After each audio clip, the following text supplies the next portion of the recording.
Welcome to the KiddNation Extra. Extra. Friday Eve edition. Yay. Yay, buddy.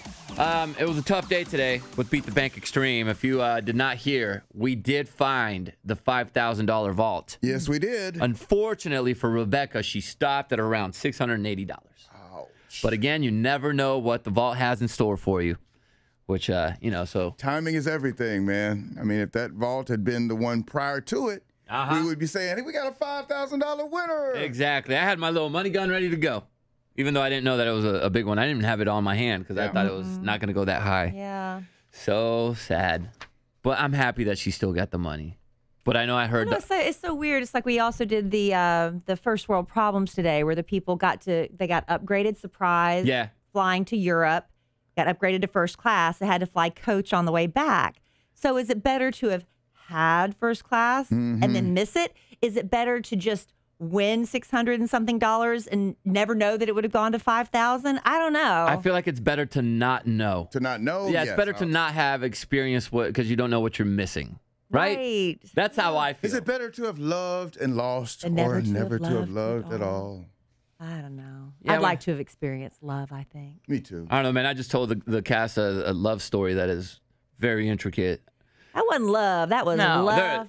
That was lust and cheating and nasty. Yeah. It was just like a bunch of cheating going on with girls that were best friends with the girl, and they were hooking up with her husband, and then they didn't know about each other, and then now everybody found out. And because somebody found God. Yeah, somebody found God. Okay. Yeah, somebody found God in this thing, and then so they decided Tell everybody. they wanted to tell their husband and their best friend, and it's crazy that this is actually happening. There are people that were walking around amongst or friends that we're really close to, and we have no idea that they're dealing with this. I wonder if that is a God thing.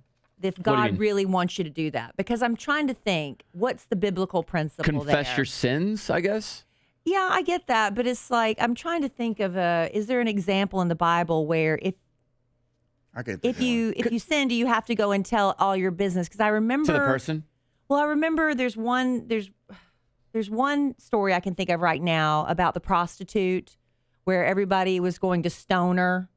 And Jesus said, he who is out without sin, let him cast, I'm paraphrasing, let him cast the first stone. And they all dropped their stones and left. And he told her that, he forgave her, but go and sin no more. Right? He didn't say, now go and tell everybody, all those wives of the men you were cheating on. That wasn't in that story. He just said, stop sinning. Just stop. It's like when you go to confessional. Stop. You go to a confessional and you tell the priest, hey, these are my sins. This is what I've been doing wrong.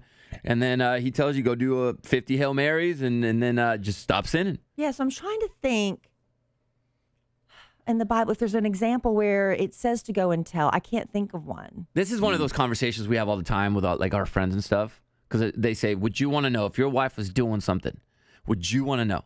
And I would say, you do, but you don't. You think you do. You don't because it's going to hurt quite a bit. You can't get that out of your mind. But I've told, Al's my friend. And I tell Al, hey, if you ever catch my woman doing something as my friend, I would like for you to tell me. Because I don't want to look like a fool. I'm going to tell you, but you know what? I'm going to tell you by tweet or something because I don't want to be around you when you find that out. Yeah, tweet at him so the whole world knows. That's a good one, Al. Because I wouldn't flip out on you.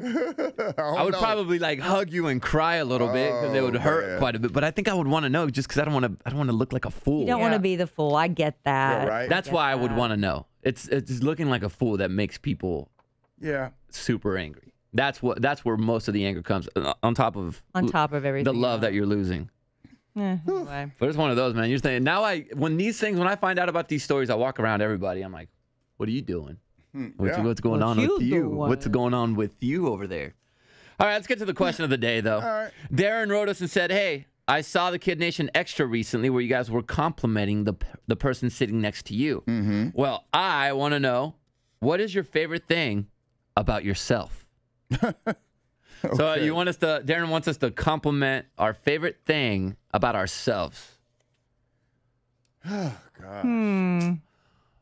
You always sound so braggy when you talk about yourself. We're gonna get rid of the braggy because we were asked to say something nice about ourselves. So we're not gonna I'll go make first. fun. Go ahead, Kelly. Okay, I think I am a very loyal person. I'm very loyal. You are. To a fault sometimes. Sometimes my loyalty is misplaced.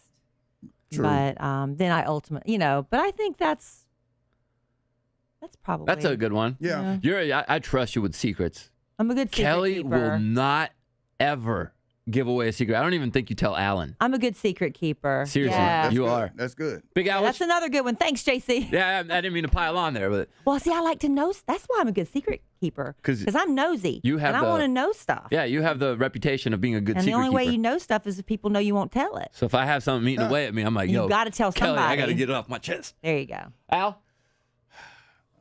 Well, I guess I just told you a story about a guy that was working for me, and he had a court date, and I bought him a suit so that he could go to court and look presentable in court, and I'd given him a scooter. So I guess I try to help people better their lives, or I guess You do. that's You give how people chances I would interpret that that. others would not. Yeah, Yeah, that's a good quality you have, Yeah. Al. That's your favorite thing about yourself? Yeah. What about you? I would say I've really tried really hard to remain humble.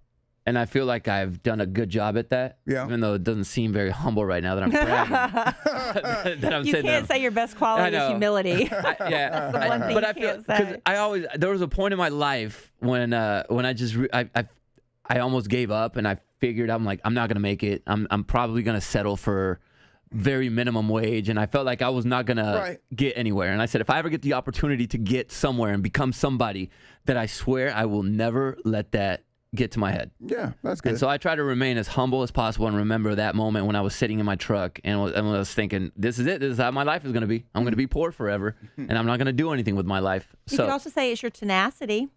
Yeah. You didn't give up. Yeah. My tenacity, that's my second favorite thing great about word. myself. Tenacity is a good word. I love that word. Jenna?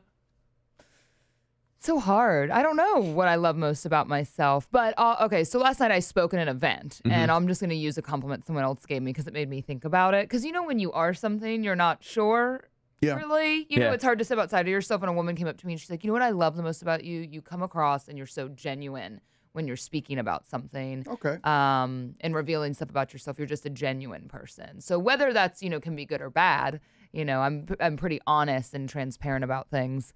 If I have issues with people, they're just genuine about things I like. Yeah, so I'll just go, I was like, thanks. It's a good thing. I want to be Being genuine is good. That helps me with business. And, JC, you're genuinely humble. Thanks, Al. Darren, that was a good one, man. Yeah. And that got us feeling good about ourselves. Yeah, We got to say something nice about ourselves. If you want to be the question of the day, drop it in the comments section. Tomorrow is the Friday edition of the show, which means, yes, you still have 2 chances to win up to $10,000 with Beat the Bank Extreme at 7:10 and 8:10 Central. We also are going to be talking to, we're going to talk to Shazam. Shazam. What's his name again? Something. Zachary Levi. Yeah, we're going to be talking to him. We will know his name. He because is he's going to be huge. worldwide, like super famous. He's already famous, but he's going to be worldwide famous. Everybody's going to know his name because of Shazam. And we got Flush the Format coming up as well, Kid Nation. You have a wonderful Thursday. We'll see you tomorrow.